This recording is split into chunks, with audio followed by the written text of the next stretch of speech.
नहीं पता नहीं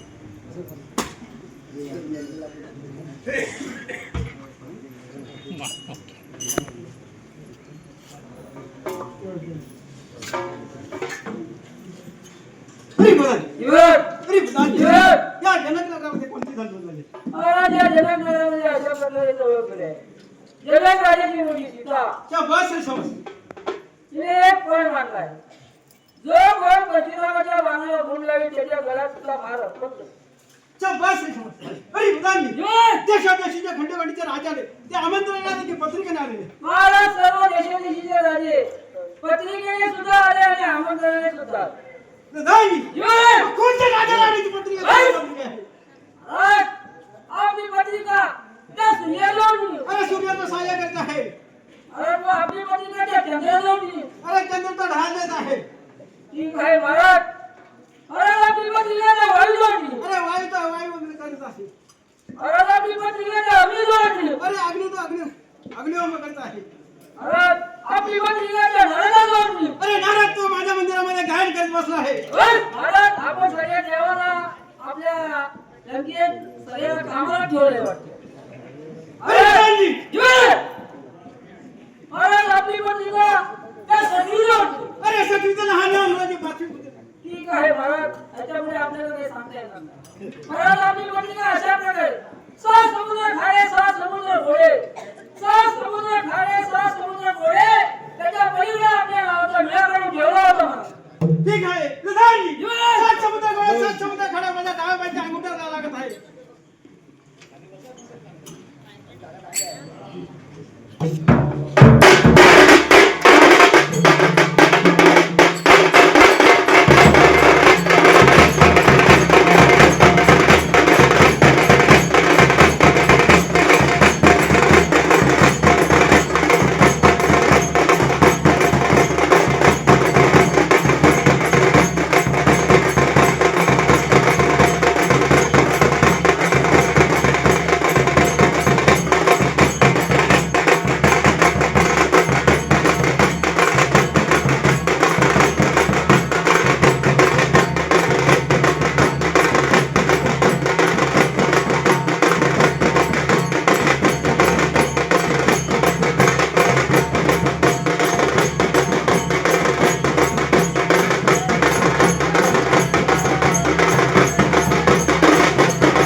प्रधानजी महाराज अरे प्रधानजी महाराज सव्वा खंडीचा गदा ताकदीच्या बलाने युक्तीच्या साह्याने पायाच्या अंगठ्या बसली छातीच्या धडापर्यंत उचलली अरे प्रधानजी अरे प्रधानजी या वेळेला माझा कोण प्राण होते त्याला मी पाठीचा बंधू महाराज प्राण वाचवायला आता इथे बोलत आहे बघा या प्रत्येकाच्या हाताच्या घड्या आहेत अरे प्रधानजी कोणाच्या हात खिशात आहेत कोणाच्या हाताच्या घड्या घातल्या आहेत त्यामुळे कोण वाचवायला सांगता येणार नाही अरे प्रधानजी नको रे नको अंत पाहू ठीक आहे महाराज आपण आता एवढं गयाव्या करता आहे मग काय ते प्रयत्न केला विश्वामित्र गुरुजी महाराज प्रभू रामचंद्राला डाव्या पायाच्या अंगठ्याने उचलून आकाशात फेकून त्याची डाव्या पायच्या अंगुठ्याने उठल्या त्याला हात नव्हते काढले महाराज हाताने उचलायला ह्याला बोलतो प्रत्येक जणाला हाताने उचलायला पण डाव्या पायाच्या अंगठ्याने उडवणारा कोणी ह्या अरे प्रधानजी